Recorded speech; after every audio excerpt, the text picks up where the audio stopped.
My name is Keaton Ditchfield. Ever since I could walk, I've been obsessed with fishing and the outdoors. I also have a huge passion for spreading the love of fishing and teaching others so that they can improve their knowledge and their catch rates. This series is for all you guys that are new to carp fishing.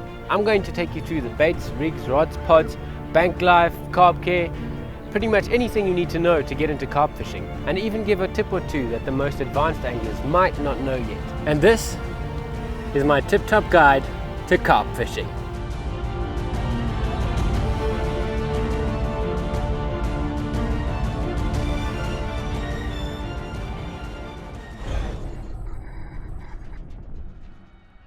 Rods and reels.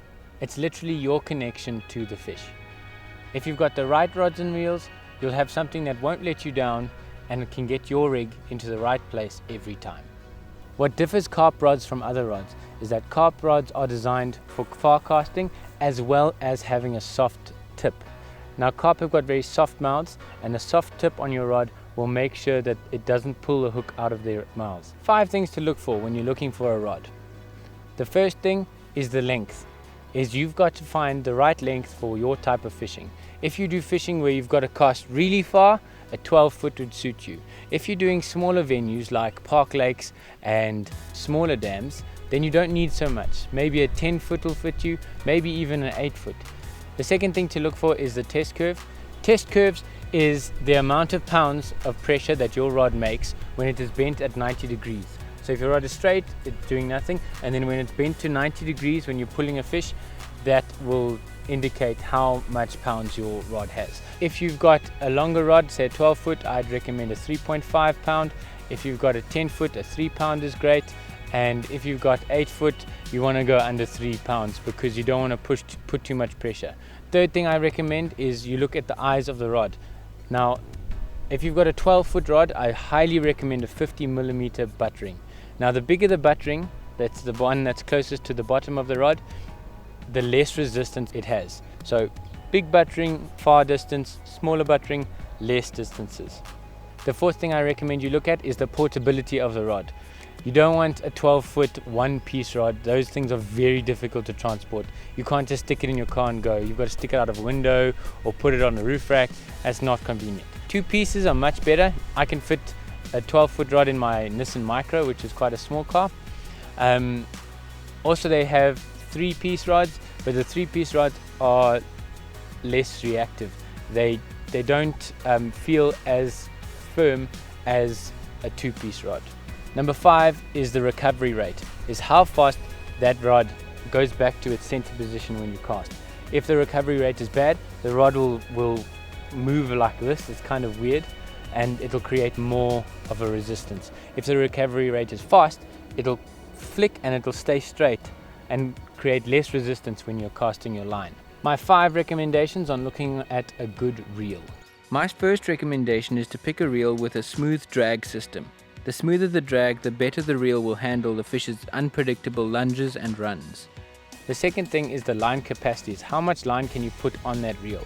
Usually it'll tell you by the number on it, so therefore like a 2500 is a small reel, a 500 is very small, but a 10,000 and 14,000 is a much bigger reel. Usually that is dictated by the diameter and length of your spool. Now if you're going to do long distance fishing, you want a high capacity. Now guys sometimes fish at a kilometer, 750 meters away. It's very difficult, but for beginner fishermen I don't recommend having so much line, but if that's what you want, you must go for it. The smaller rods, like your 10 foot and your 8 foot, you don't need a lot of line on it. So if you've got 200 meters of line on a 10 foot rod, that's all you need, because you're not going to go and cast over 200 meters with a 10 foot rod. The third thing is the reeling ratio. Reeling ratio is how many times your bail arm goes around your spool while you do one turn of your handle. So if it's 5-to-1, your bail arm will go around 5 times while you do one turn of the handle. You want a ratio that is not too ridiculous. With carp fishing, you do want a quick retrieve so your bait and stuff doesn't drag on the floor. So 5-to-1 is ideal. 6-to-1 maybe, 4-to-1, that's about what you're looking for. My fourth suggestion is the line lay. The line lay is very important because it dictates how your line is put on and taken off of your spool. If the line lay is good, then your casting is improved by a lot. If your line lay is bad, then the line struggles to come off of the reel nicely, and then it limits your casting distance. Now, a good way to see it is how fast that spool goes up and down. The slower it goes up and down, the better the line lay. Well, that's just my opinion. Other guys can differ. It's up to preference, but I think the slower that the spool goes up and down, the better the line lay, because the line will not come off going up and down really fast. It'll come off slower, and therefore it'll have less resistance. That's just the way I like to go. That's just my opinion. And the fifth thing is whether it's a bait runner or a conventional reel. Bait runner means there's a switch that when you put it on your bank sticks or your pod, it'll just let the rod go, and then as soon as you turn the handle, it'll click into your normal drag. The other type of reel is the conventional reel, where you only have one drag on the top or the bottom. My recommendations. Now, my first recommendation is to buy right and buy once. There's no point in buying cheap substandard stuff that is going to let you down when you're going to catch your fish of a lifetime. There's nothing worse than reeling in a reel and you feel those cogs start to break inside and you know there's a fish on. It's just not worth the time, the money. It's just a waste. So rather save up and get the right stuff that is good quality and won't let you down. Your next PB will be caught with confidence if you buy quality stuff. My physical suggestions are 2 rod and reel combinations. The first is a fantastic all-rounder, the Wychwood Extrictor 10-foot MLT. It has a line clip and comes in a 2-piece with either a full cork or full EVA handle. Going up the blank, it has a 3-pound test curve and a 28mm buttering. The rod is perfect for short to medium range fishing. It can cast surprisingly far and has an excellent tip which cushions the lunges of fish, but can apply a surprising backbone if needed. Moving on to the reel, I suggest this mean little Wychwood 5000 Extrictor FD. I was super impressed by this little reel. It feels solid and well made. It's a perfect mix between old school and new school with its classic wooden handle and aluminium spool, but modern magnesium matte black body.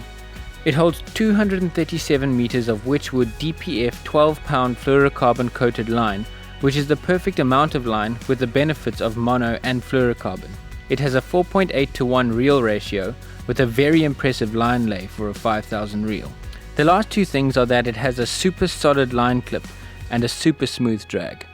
The second rod and reel combination that I recommend is the Wychwood C101 12-foot 2-piece 3.5-pound test curve rod.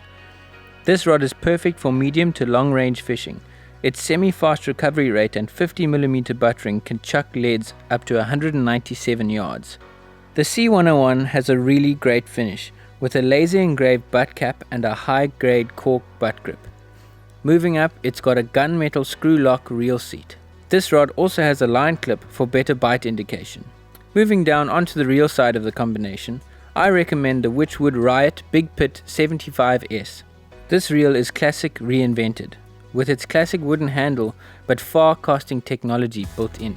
Its fast retrieval rate and anti-twist roller allows for great line laying.